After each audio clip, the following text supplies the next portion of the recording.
आलस एक ऐसी बुरी आदत है जिसकी वजह से अच्छे अवसर भी हाथ से निकल जाते हैं। इस बुराई को जल्दी से जल्दी छोड़ देने में ही भलाई होती है। आलस की वजह से बहुत सारे नुकसान हो जाते हैं। बहुत से लोग इतने व्यस्त हैं, उन्हें एक समय खाना सोने का समय नहीं है। वहीं दूसरी तरफ कई लोगों के पास कोई काम धंधा ना होने के कारण आलस से परेशान है। वो अपनी निजी जिंदगी से परेशान होकर किसी भी काम में रुचि नहीं रखते। उन्हें हर समय थकान और नींद आने लगती है, इसलिए वो पूरी तरह सशक्त नहीं होते, जिससे उनको एक सकारात्मक ऊर्जा मिले, जिससे वो भी आगे जिंदगी में कुछ कर सके और जिंदगी सफल बन सके। अगर आपको अपने आलस को भगाना है तो आपके दिमाग को जागरूक होना पड़ेगा। आपको घर के अंदर ना रहने के अलावा बाहर की दुनिया को देखना बहुत जरूरी है। सकारात्मक सोच रखने वालों के साथ रहना और कुछ बनाने का हुनर ही आपको आलस से दूर कर सकता है। तो आइए हम आपको बताते हैं आलस को दूर कैसे करें। इसके 10 बेहतरीन तरीके। आलस कई प्रकार से आ सकता है। किसी को तो सब कुछ होने के बावजूद भी आलस आता है और किसी के पास कुछ ना करने से आलस आता है। कभी कभी यह नकारात्मक सोच भी हमें आलसी बना देती है। एक सकारात्मक सोच आपको आलसपन से दूर कर सकती है। एक सकारात्मक सोच जिंदगी को सफल बनाने में अहम भूमिका निभाता है।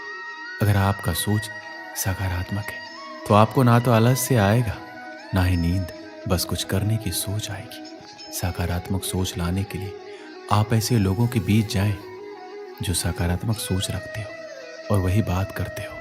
इससे आपके अंदर भी एक ज्वाला आएगी और आप भी कुछ बनाने के लिए तैयार रहेंगे। आलस्य को निकालने के लिए आपको घर के अंदर से निकलकर बाहर देखना चाहिए कि कौन कितनी मेहनत कर रहा है और कैसे जिंदगी को आगे बढ़ाया जाता है। कहते हैं अगर व्यक्ति कुछ करने की ठान लेता है तो कोई भी समस्या उसके आगे पीछे नहीं आती है। अगर कोई छोटी मोटी परेशानी आ भी जाए तो वह चकित नहीं होता है, बल्कि कुछ करने की सोचता है। इसी तरह अगर आपको आलस्य को दूर करना है तो जागो और अपने हुनर को जगाओ। कुछ कर दिखाने का समय है, ये सुस्त और सोने का समय नहीं है। इससे आपके अंदर एक नई ऊर्जा आएगी। कोई भी व्यक्ति आलस्य से इसलिए भरा रहता है क्योंकि उसे मोटिवेशन की कमी होती है। आपको खुद प्रेरित होना पड़ेगा।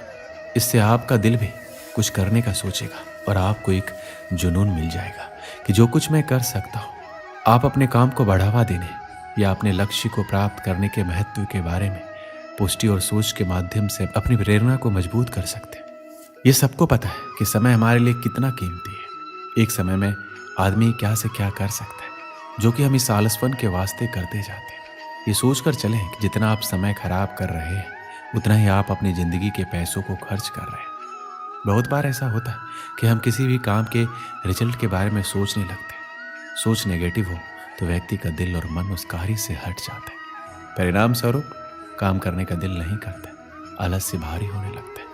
इसलिए किसी भी काम के अंत के बारे में ना सोचें, पूरी हिम्मत के साथ डटे रहें। ऐसा कौन सा कार्य संभव नहीं है जो मनुष्य ने नहीं किया हो। सुबह की सैर में बहुत ताकत होती है। ये शरीर के आलसपन को दूर करने के लिए बहुत महत्वपूर्ण है। 5 बजे अपने बिस्तर से निकलें और बाहर खुली हवा में जाएं। नंगे पांव हरी घास में चलें। इससे आपको दोनों तरफ से नमी मिलेगी, जो कि बंद कोशिकाओं के लिए बहुत आवश्यक है। इसके अलावा आप ध्यान कर सकते हैं। ये हमें आंतरिक रूप से साफ और शुद्ध करता है। आलस्य हमारे द्वारा भारी भरकम और असंतुलित खाने से भी होता है। अगर हमें 4 रोटियों की भूख लगी है तो हम एक और ज़्यादा खा लेते हैं। इससे हमारे शरीर का पाचन शक्ति कमज़ोर हो जाता है और यह अनावश्यक भोजन हमारे आलसपन को ज़्यादा बढ़ाता है। याद रखें, अगर आपको 4 रोटी की भूख है तो आप 3 ही खाएं। ये कहना बिल्कुल भी गलत नहीं होगा कि हमारे आसपास बहुत नकारात्मकता है। ऐसा इसलिए क्योंकि हम जो पढ़ते हैं, देखते हैं, उसका हमारे दिमाग पर प्रभाव पड़ता है, जिसकी वजह से ना केवल तनाव होता है बल्कि हम खुद को इस कदर उन चीज़ों में उलझा लेते हैं जिससे निकलना मुश्किल हो जाता है। यही तो एक वजह है कि जब हमारे पास नकारात्मकता बहुत ज़्यादा दिखने लगती है तो हम बहुत अजीब सा बर्ताव करने लगते हैं। अगर एक नकारात्मक विचार मन में आ गया तो बाकियों को निमंत्रण मनुष्य खुद देता है। उसे उस दौरान किसी दूसरे की जरूरत नहीं पड़ती। उसका दिमाग नकारात्मक विचारों को अपनी तरफ खुद आकर्षित कर लेता है। इसमें कोई दो राय नहीं है कि नकारात्मक विचार बेहद शक्तिशाली होते हैं। ऐसे में सबसे पहले तो इन्हें अपने ऊपर हावी ना होने दें। हम मानते हैं कि आप जब कुछ अच्छा करना चाहेंगे तो आपका मन उसे करने में टाल मटोल करेगा, लेकिन इसके बाद भी उस पक्ष के पहलू को देखें और समझने की कोशिश करें कि क्या सही है क्या गलत। नकारात्मक विचारों के साथ जीवन जीना बेहद मुश्किल होता है। अगर मन में लंबे समय तक नकारात्मक विचार बने रहे तो इसका न केवल सेहत पर बुरा असर पड़ता है बल्कि दूसरों से जलन की भावना भी पैदा हो जाती है। ऐसे में जरूरी है कि नकारात्मक लोगों से दूर रहा जाए, तभी आप आलसपन से बाहर निकल पाएंगे। एक समय की बात है, एक आलसी बालक था। वह कभी भी अपना कार्य नहीं करता था। वह हमेशा विद्यालय नहीं जाता और अपनी कक्षा का कार्य भी सही प्रकार से नहीं करता था। एक दिन उसने सोचा कि आज मैं विद्यालय नहीं जाऊंगा और मन में ख्याल आता है कि आज मैं बगीचे यानी पार्क में घूमने जाता हूँ। जैसे ही वो पार्क में जाता है वहाँ गेंद से खेलने लगता है, क्योंकि उसने देखा कि पार्क में कोई नहीं था, एक भी प्राणी वहाँ नहीं था सिवाय उस बालक के। उसने एक पेड़ पर कौवे को बैठा देखा और कौवे से बोला कि यहाँ आकर मेरे साथ खेल खेलो।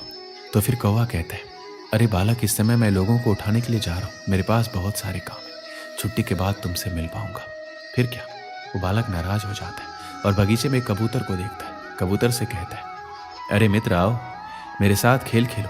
कबूतर कहता है, आज मैं भोजन इकट्ठा करने के लिए खेत में जा रहा हूँ, मेरे पास तुम्हारे साथ खेलने का समय नहीं है। बालक नाराज हो जाता है और वहीं पर एक भंवरे को देखता है और भंवरे से कहता है, क्या तुम प्रतिदिन ये फूलों का रस इकट्ठा करते रहते हो? आओ आज मेरे साथ थोड़ा खेल खेलो।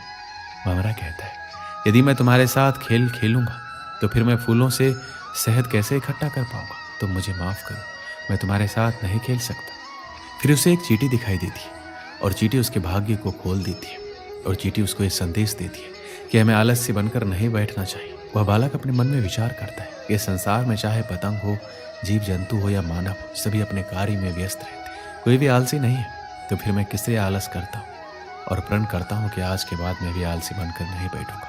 उसी दिन से वह विद्यालय जाना शुरू करता है और मन लगाकर पढ़ाई करता है, जिससे वह विद्वान बन जाता है। इस कहानी से हमें क्या सीख मिलती है? मनुष्य का सबसे बड़ा शत्रु आलस होता है। वह उसके शरीर में रहकर उसके शरीर को इतना कमजोर कर देता है, वह कभी मेहनत नहीं कर पाता, परिश्रम नहीं कर पाता, उसकी इच्छा काम करने की नहीं होती, एकदम से अंदर से खोखला हो जाता है। इसलिए इस आलसी रूपी शत्रु को हमें अपने शरीर के मन से और आत्मा से हमेशा के लिए निकाल फेंकना चाहिए। हमें कभी भी अपने आप को खाली नहीं समझना चाहिए। जब भी हमें लगे कि हम खाली हैं तो हमें उस समय कुछ ना कुछ कार्य हमको करना चाहिए। अगर आलस हमारे अंदर आज प्रवेश करता है तो हमारी शक्ति को चिढ़ाने का काम करता है, तो ये हमारी शक्ति को नष्ट कर देता है। हमें इस आलस्य को दूर भगाना ही होगा और परिश्रम जी जान लगाकर करना होगा, तभी हम सफल हो पाएंगे। आपको ये वीडियो कैसी लगी हमें कमेंट में जरूर बताएं और हमारी वीडियो को लाइक करें और हमारे चैनल को सब्सक्राइब करें और वीडियो को शेयर करें। वीडियो को पूरा देखने के लिए बहुत बहुत धन्यवाद।